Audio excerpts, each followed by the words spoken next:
Voilà, c'est parti. Voilà, gloire au Seigneur. Voilà, bonjour à tous ceux qui nous voient aussi sur Internet.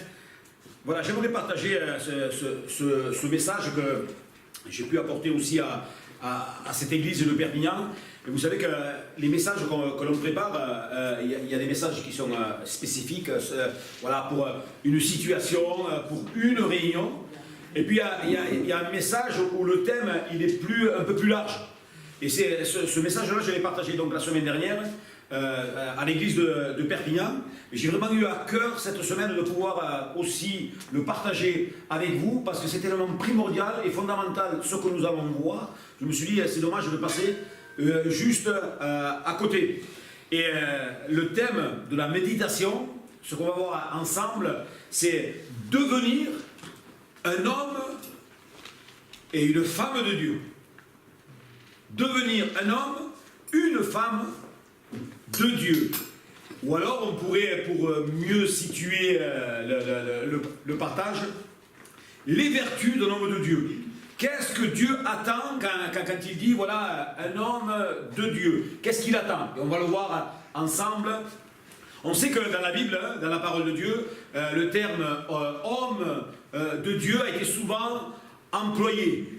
On dit un homme, c'est un homme dans le sens anthropomorphique du terme. C'est le genre humain, homme et femme.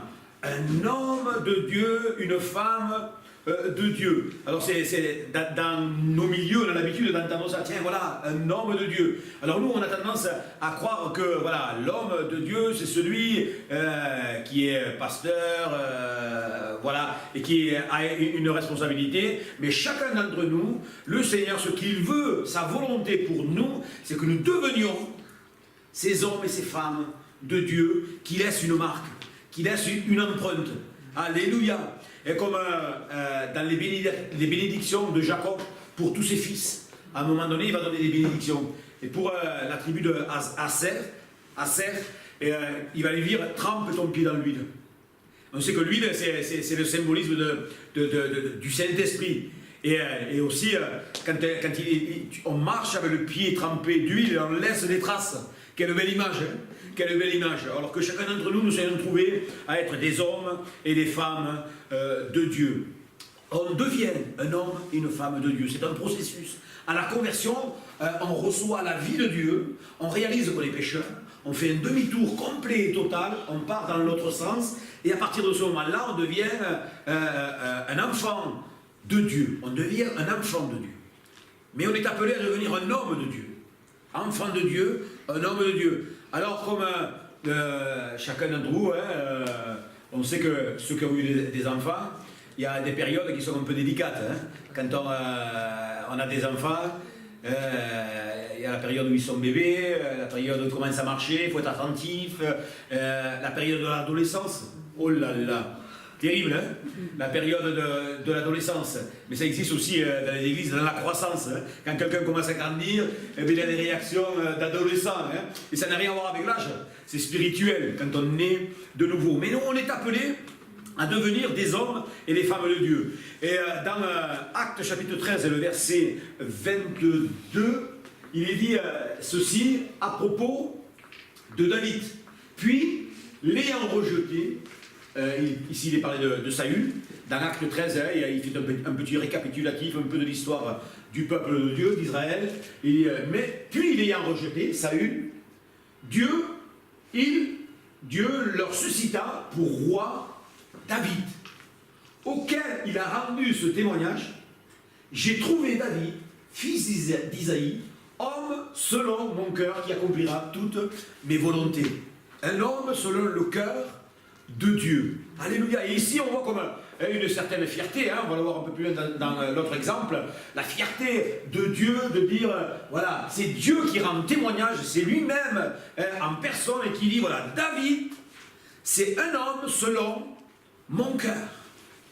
Alors là, moi ça m'encourage, hein, ça m'encourage dans les deux sens. dans le sens positif, parce que évidemment que David, c'est lui qui a écrit la majorité des psaumes, et dans ces psaumes-là, on voit cette intimité, ce cœur à cœur qu'il avait avec son Dieu, et comme il défendait la cause aussi de Dieu, avec ce fameux épisode de David et Goliath qu'on connaît tous. Il va défendre la cause de Dieu. Quel est cet incirconcis pour dire certaines choses à l'armée de l'Éternel? Il va se lever et il va combattre. Ça, c'est le sens positif. Mais il y a aussi le sens négatif. L'homme appelé selon le cœur de Dieu, à un moment donné, il va faire tuer quelqu'un. Il va commettre un adultère. Alors comment se fait-il que cet homme-là, est-ce que Dieu, à un moment donné, a oublié un épisode de sa vie? Et non, il sait toutes choses, le Seigneur. Il sait toutes choses. C'est que David avait compris quelque chose. Il avait compris qu'il était pécheur. Et que autant de fois qu'il péchait, autant de fois il venait vers son Dieu et il demandait pardon. Et à chaque fois, il était pardonné. Et d'ailleurs, je crois que c'est dans Isaïe, où il est dit que Dieu est un Dieu qui ne se lasse pas de pardonner. Et nous, souvent, on a du mal avec ça, parce qu'on réagit avec notre mentalité. Et nous, c'est un peu comme l'amour, un peu conditionnel. Ça dépend des circonstances. Mais le Seigneur, lui, quand on lui demande pardon, eh bien, il ne pardonne pas comme nous. Et autant de fois qu'on a besoin de pardon, autant de fois, il pardonne. Alléluia. Un Dieu qui ne se lasse pas de pardonner. Donc, nous devons devenir comme David, des hommes et des femmes selon le cœur de Dieu. Il avait du courage, cette proximité avec Dieu. Il y a aussi Job, je ne l'ai pas vu, mais c'est Job chapitre 1 et le verset 8. Job 1, verset 8. Ça, c'était une histoire aussi un peu spéciale. Je ne sais pas si vous imaginez. À un moment donné, Dieu va être là, il va convoquer des personnes, et puis Satan va se trouver au milieu d'eux. C'est quand même bizarre comme histoire. Hein. Et là, il va y avoir un dialogue entre Dieu et Satan, et Dieu va dire, verset 8, Job 8. Job chapitre 1, verset 8, voilà. L'Éternel dit à Satan, as-tu remarqué mon serviteur Job? C'est Dieu qui dit ça. L'as-tu remarqué? Il n'y a personne comme lui sur la terre. Waouh! C'est un homme intègre et droit, craignant Dieu et se détournant du mal. Là encore une fois, c'est Dieu qui témoigne avec une certaine fierté, et il dit donc au diable, et il dit, as-tu remarqué? Donc, quand on réfléchit, parce que Dieu ne fait pas de favoritisme, eh bien, ça veut dire que Dieu, à un moment donné, il veut regarder dans nos vies pour voir s'il peut dire à Satan, as-tu remarqué, Edith Olmo, comment elle est, intègre, c'est un exemple, hein, évidemment, hein, ma soeur, hein. Mais voilà, le Seigneur, il veut regarder, il regarde nos cœurs pour voir s'il y a dans nos cœurs, et si on peut rendre le Seigneur fier de lui. Alléluia. Et aussi, quand je dis ça, ça va me laisser aussi avec quand même une crainte de Dieu. Hein, parce que les fois où je ne rends pas Dieu fier, ben c'est comme si un peu, hein, alors l'image elle est un peu, si on faisait un peu baisser la tête à Dieu par rapport à nos vies. Que cela ne soit pas comme ça, mais qu'on puisse encore une fois devenir des hommes et des femmes de Dieu. Amen. Dans le Nouveau Testament, on retrouve ce texte, comment devenir un homme de Dieu. On le retrouve dans 1 Timothée, chapitre 6, et à partir du verset 11. Regardez ce qu'il est dit. Il est dit, pour toi, qui? Pour toi, homme de Dieu, fuis ces choses et recherche la justice, la piété, la foi, la charité, la patience, la douceur. Combat le bon combat de la foi. Saisis la vie éternelle, à laquelle tu as été appelé et pour laquelle tu as fait une belle confession en présence d'un grand nombre de témoins.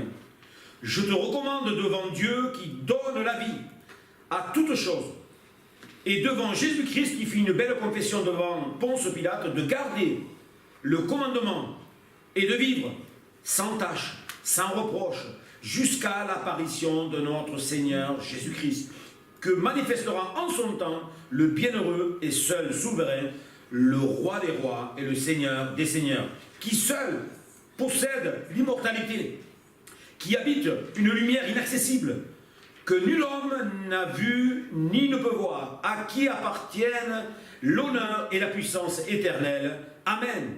Recommande aux riches du présent siècle de ne pas être orgueilleux et de ne pas mettre leur espérance dans leur richesse incertaine, mais de la mettre en Dieu, qui nous donne avec abondance toutes choses pour que nous en jouissions.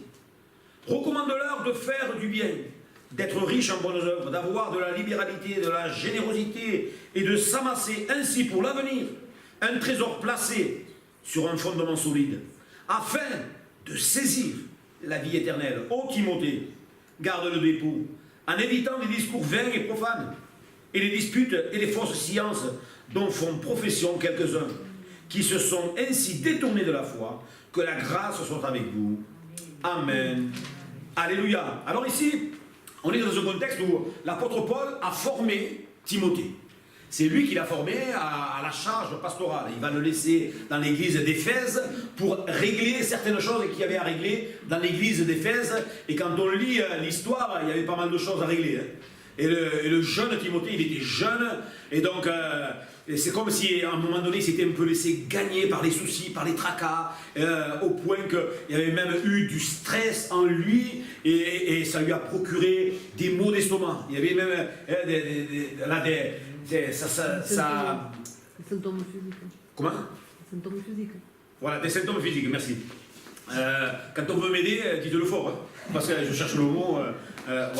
Voilà, des symptômes évidemment physiques qui étaient là, au point qu'il avait le stress lui procurait donc des douleurs à l'estomac. Il va lui dire bois un peu de vin pour ses indispositions. Et donc ici il lui dit toi Timothée, homme de Dieu. Il le présente comme ça, il dit toi Timothée, tu es homme de Dieu. Et on sait, et on va voir ensemble au travers de quelques verbes, des verbes d'action.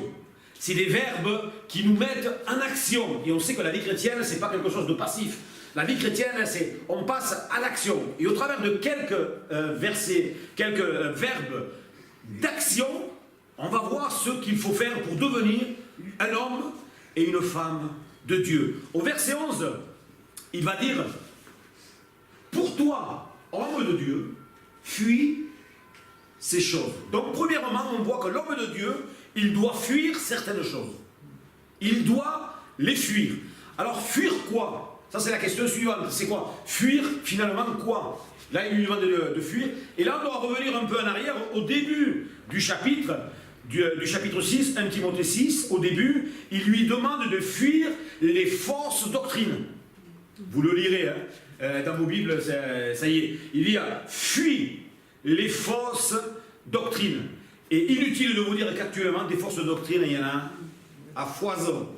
Des fausses doctrines. Comme par exemple, quelques-unes, l'évangile de la prospérité. Je ne sais pas si vous connaissez. L'évangile de la prospérité. Voilà, si on donne, si vous donnez 100 € au Seigneur, comme le Seigneur n'est redevable de personne et que Dieu est riche, il va vous bénir. Et ces hommes-là et ces femmes-là s'enrichissent sur le dos des chrétiens. Alors, est-ce que derrière tout ça, il n'y a pas autre chose? Et on serait surpris, hein? On serait surpris chacun de savoir qui sont ces hommes et ces femmes-là qui sont à la tête. Parce que des fois, nous, il ne faut pas que le chrétien soit chrétien. Excusez-moi de le dire comme ça, pour faire un peu un jeu de mots, mais qu'il soit naïf. C'est pas parce qu'on parle de Dieu, c'est pas parce qu'on ouvre la Bible, c'est pas parce que quelqu'un parle de Jésus que forcément derrière il est animé par quelque chose de bon. Et actuellement il y a un bon côté aussi à Internet. Internet c'est super, hein. On fait des recherches, tout ça, sur un mot de la Bible. Il y a des choses qui sont super, on l'utilise. Mais quand vous allez sur Internet, ayez un filtre sur vos cœurs. Parce que ça fait des ravages. Ça fait des ravages, hein. Et on serait surpris. Hein. Je vais simplement dire que Joyce Meyer, vous connaissez Joyce Meyer? C'est quelqu'un qui est assez réputé, qui a du succès. Elle a un train de vie incroyable, elle a des maisons à je ne sais plus combien de millions d'euros, des jets privés, parce qu'elle est dans l'évangile de la prospérité. Voilà. Alors, prenons garde. Pour devenir un homme de Dieu, on doit fuir. Il lui dit ici, Timothée, il faut que tu fuis les fausses doctrines. Il y a la pensée positive. Je ne sais pas si vous connaissez la pensée positive, c'est-à-dire, voilà, tu dois penser de tout ton cœur, de toute ta force, de toute ta pensée, quelque chose de positif, et les énergies qui vont être dégagées va faire mouvoir le bras de Dieu et ça va arriver. Terrible. Et alors, nous, on peut le voir comme ça, on peut se dire, quand même. Mais là où je suis étonné, c'est qu'il y a toujours un public pour ces personnes-là. Hélas. Hélas, oui. Mais il y a toujours un public. Des gens qui sont à la recherche des choses sensationnelles. Des choses un peu mystiques. Alors là, ici, lui, il lui dit fuis. Et le mot qui est employé ici pour fuir, c'est pas il y a un danger à un moment donné et je fuis. Une fois pour toutes. C'est fuir continuellement. Avec le sens de continuel. Je dois fuir, mais aussi loin que possible, continuellement et jour après jour. C'est ce mot qui est employé là. Fuis, fuis, s'enfuir. Rechercher la sécurité, le mot, hein, la définition c'est rechercher la sécurité par la fuite. On fuit quelque chose. Échapper, se mettre hors de danger, partir au loin de ces choses-là. Et c'est pour ça qu'on dit, et je le dis souvent, moi, pour ma part, si à un moment donné, il vous semblerait que j'ai dit quelque chose qui n'est pas dans la parole de Dieu, il faut surtout qu'on en discute. Hein. Ne gardez pas ça dans votre cœur, ou de la suspicion, de quoi que ce soit. Des fois, ça peut arriver de faire une erreur. On fait une erreur, on veut dire quelque chose, on dit autre chose, et on rectifie, gloire à Dieu. Mais il faut qu'on soit trouvé, chacun d'entre nous, à être des hommes et des femmes de la parole. La parole de Dieu et rien que la parole. Sinon, parce que sinon, ça reste comme mon interprétation personnelle. Et si c'est mon interprétation personnelle, à ce moment-là, il y a un grave danger de tomber dans des fausses doctrines. Il y a des choses qui sont primordiales dans la marche chrétienne. Il y a des choses qui sont secondaires, on va dire. Mais on doit s'attacher aux choses primordiales. La parole de Dieu, la lecture de la parole de Dieu. C'est pour ça qu'on encourage encore et toujours chaque chrétien à lire la parole, à découvrir chacun pour vous, chacun pour soi, cette richesse de la parole de Dieu. Alors on dit oui, mais la parole de Dieu, puis je m'aperçois que, alors peut-être pas ici, hein, mais moi je me souviens à Lézignan, quand je faisais des visites, demander qu'allez-vous avec la parole de Dieu, et on sait que la parole de Dieu elle est souvent négligée. On la laisse un peu de côté. Et même si on ne le dit pas, ben ça se voit rien qu'à dans le fait où on ne sait pas où des versets primordiaux, des versets de base, lesquels tout chrétien doit savoir. Ben on ne sait pas, on est vague. Moi, je me souviens, hein, dire, attendez, quelqu'un qui avait une discussion avec quelqu'un qui ne connaissait pas le Seigneur. Attendez, je vais appeler le pasteur. Le Seigneur ne nous a pas appelé à ça. Hein. C'est qu'à chacun d'entre nous, on doit, à un moment donné, savoir, pouvoir restituer la parole de Dieu. Et pour la restituer, il faut déjà qu'elle soit en nous, qu'elle soit au centre. Alléluia. Et que le Seigneur nous aide, hein, chacun d'entre nous, à fuir. C'est fuir donc les fausses doctrines et aimer la parole de Dieu, la mettre au centre de nos vies. Fuir ces choses. L'homme de Dieu, il fuit les fausses doctrines. L'homme de Dieu aime la pureté doctrinale. Et l'homme et la femme de Dieu, il reconnaît quand c'est quelque chose qui vient de la parole de Dieu. Ça encourage son cœur. Amen. Il cherche à marcher dans la vérité. L'homme et la femme de Dieu cherchent à marcher dans la vérité. Lorsqu'il y a une erreur, il réagit. Je ne sais pas si vous vous souvenez, il y a quelques mois, un couple qui était venu, ils étaient de Saint-Jean de Fosse. ils avaient passé le samedi, jour du marché. Ils avaient rencontré Ginette. Ils avaient passé toute la matinée du marché à imposer les mains aux gens. Alors, et Ginette leur avait dit, mais il y a une église, venez demain. Et ils étaient venus, donc on avait eu une discussion. Et moi, je connais, c'est la nouvelle réformation, c'est le nouveau mouvement, la nouvelle réformation. Et moi, je leur ai posé la question, parce qu'on nous avait parlé déjà en pastoral, et je leur ai dit, mais ces gens pour qui vous avez prié, et qui apparemment, il s'est passé quelque chose, vous leur avez dit qu'il y a une église évangélique à l'Odève? Vous les avez amenés dans une église pour pouvoir les soigner, prendre soin, les faire grandir. Ah non. Et bien ça, c'est pas biblique. Ça, c'est pas biblique. Parce que c'est une bonne chose que d'aller dehors, évidemment. Que d'aller au contact des gens. Parce qu'à un moment donné, trop souvent, l'église s'est recroquevillée sur elle-même, et au point de ne pas sortir. Il faut sortir, il faut dire qui nous sommes. Il ne faut pas avoir peur, on a la puissance du Seigneur avec nous. Alléluia. Mais il faut le faire aussi avec sagesse. Mais après, il faut amener les âmes à la bergerie. Là, encore une fois, voilà, la nouvelle réformation. Comme s'il y avait quelque chose de nouveau. Moi, je lis dans le livre de l'Ecclésiaste, il n'y a rien de nouveau sous le soleil. Ce qui a été, ce qui sera, a déjà été fait. Il n'y a rien de nouveau. On doit, encore une fois, pouvoir, à travers de la parole de Dieu, savoir déceler ces choses-là. Quand il y a une faille, pouvoir dire là, il y a une faille, la pureté. Et quand il y a une erreur, il réagit. Il rejette l'erreur, il fuit l'erreur. Et le conseil que je pourrais vous donner par rapport à l'homme de Dieu, la femme de Dieu qui veut fuir, voilà, ne dites pas amen à tout. Ce que vous entendez sur Internet, les gens que l'on ne côtoie pas, que l'on ne connaît pas. Parce que moi, si je prêche quelque chose, là encore une fois, je l'avais dit à un moment donné, si je prêche quelque chose, le lundi, par exemple, le lundi matin, si vous venez chez moi à l'improviste, je dois pouvoir le vivre. Je ne dois pas être pris en surprise. Tout ça parce qu'on se connaît, vous me voyez vivre et vous pouvez attester que ce que je prêche, voilà, c'est aussi la parole de Dieu. Alors l'homme et la femme de Dieu, ici, il est dit, premier point, de fuir. On doit fuir certaines choses. Alléluia. L'homme de Dieu, il fuit l'orgueil. Il fuit les disputes. L'homme de Dieu n'aime pas les disputes. Il ne cherche pas systématiquement à avoir raison. Nous, souvent, on est comme ça. Hein. Moi, à une certaine époque de ma vie, je disais, moi, si j'ai raison, j'ai pas tort. Et puis, il n'y a personne qui va me faire reculer.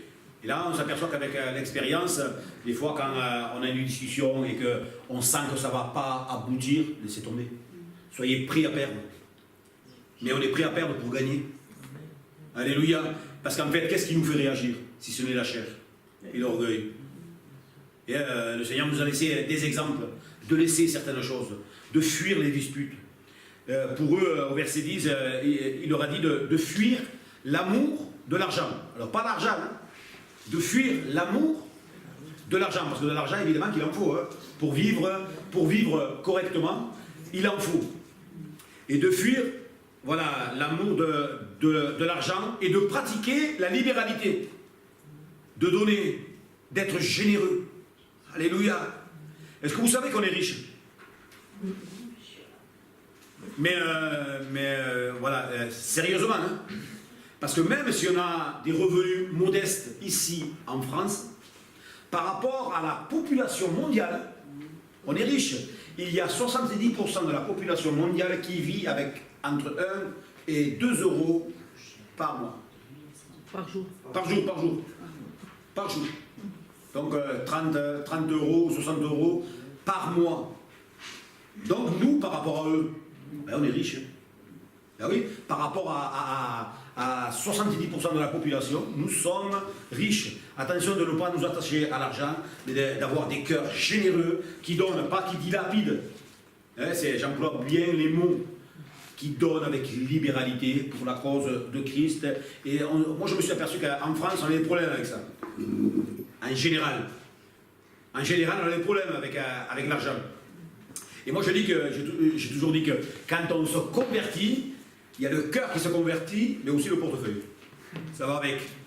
Alors certains qui voudraient nous taxer de gens qui, justement, comme si on faisait payer des taxes, ça n'a rien à voir avec ça. C'est un principe qui est biblique. C'est même un dû, on le doit à l'Éternel, c'est même pas optionnel. C'est même pas une question d'option. C'est une question que l'on doit au Seigneur. Et c'est pour ça que nous, on le fait dans le cadre de la louange et du culte qu'on veut rendre à Dieu, parce que c'est une louange quand on donne. Et quand on donne, c'est une louange, on le donne de tout notre cœur. Hein, quand on met une enveloppe dedans, il dit Seigneur, on te loue parce que tu nous as bénis. Tu nous bénis. Alors à notre tour, on veut prendre une partie, celle qu'on a prévue, ça après c'est personnel, et on te l'apporte, c'est une louange. Alléluia. Alors que nous soyons trouvés aussi à fuir donc, certaines choses. Ensuite, il est dit, et seconde partie du verset, il dit, donc l'homme de Dieu, il fuit des choses, et puis il recherche. Ça semble paradoxal. Il fuit, et quand il fuit, il doit rechercher certaines choses. Alors qu'est-ce qu'il doit chercher? Et là, ici, il y a toute la liste. Il doit chercher la justice. Quand on parle de justice, on parle de droiture. Un homme, une femme de Dieu doit être droit. Droit à tous les niveaux. Avec la société. Il doit être droit avec les autorités. Et des fois, c'est pas évident. C'est pas évident. Hein. Moi, je sais que ça m'arrive de discuter avec certains. Ils disent ouais, mais le Seigneur, il voit que je suis dans la difficulté. Et donc, si je fais des fois des déclarations qui ne sont pas terribles, mais c'est parce que voilà, je dois subvenir à ma famille et tout ça. J'ai c'est faux, c'est un faux raisonnement. Ça.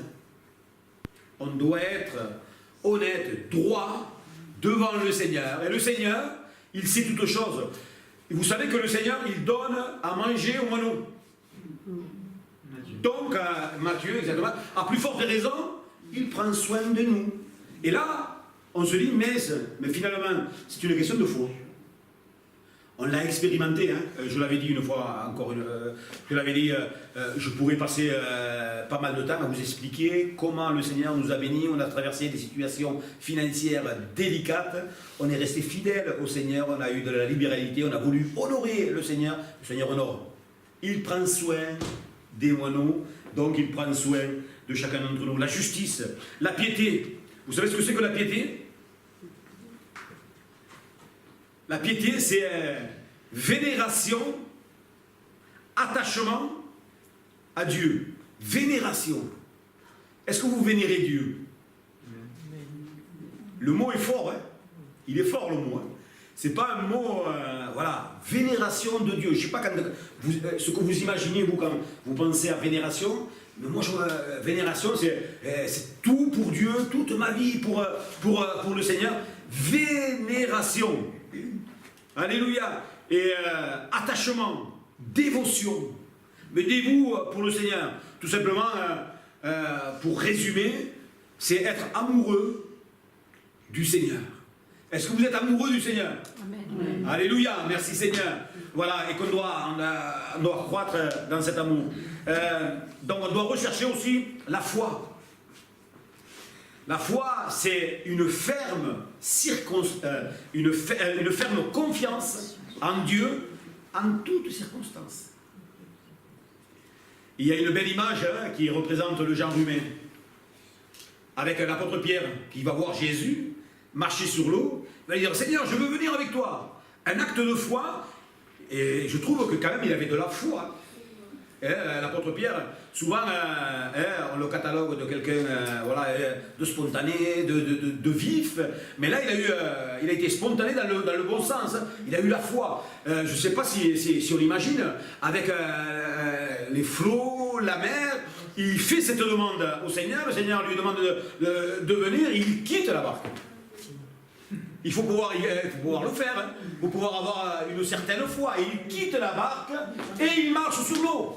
Mais à un moment donné, il va regarder aux éléments extérieurs. Et quand il va regarder aux éléments extérieurs, il va commencer à s'enfoncer. Il dit, Seigneur, sauve-moi. Et le Seigneur va le sauver. Et ça, c'est une belle image de chacun d'entre nous. Hein. Quand ça va bien, Seigneur, alléluia, gloire à Dieu, j'ai la foi. Et puis dès qu'on traverse des fois des moments un peu plus difficiles, Déjà, ça se voit à la tête. En général, ça se voit au visage, la tête. Ça se voit au visage. Pasteur, j'ai besoin, je traverse un problème et des difficultés. Bien sûr qu'il faut demander de l'aide. Bien sûr qu'on est là pour s'entraider dans la prière les uns et les autres. Et, donc se porter les uns et les autres. Mais je veux garder une foi ferme, un fervent attachement au Seigneur, une confiance en toutes circonstances dans le Seigneur. C'est ça la foi. Et on sait que chacun d'entre nous, si je posais la question, qui veut être agréable à Dieu? Ben, tous, hein, on veut tous être agréable à Dieu. Mais il y a un passage où il dit que sans la foi, il est impossible de lui être agréable. Sans la foi, sans cette confiance, donc en toutes les circonstances, on ne peut pas lui être agréable. Là, il y a une certaine intransigeance. Hein. Voilà, c'est le Seigneur qui le dit. La foi, c'est la confiance, c'est l'assurance.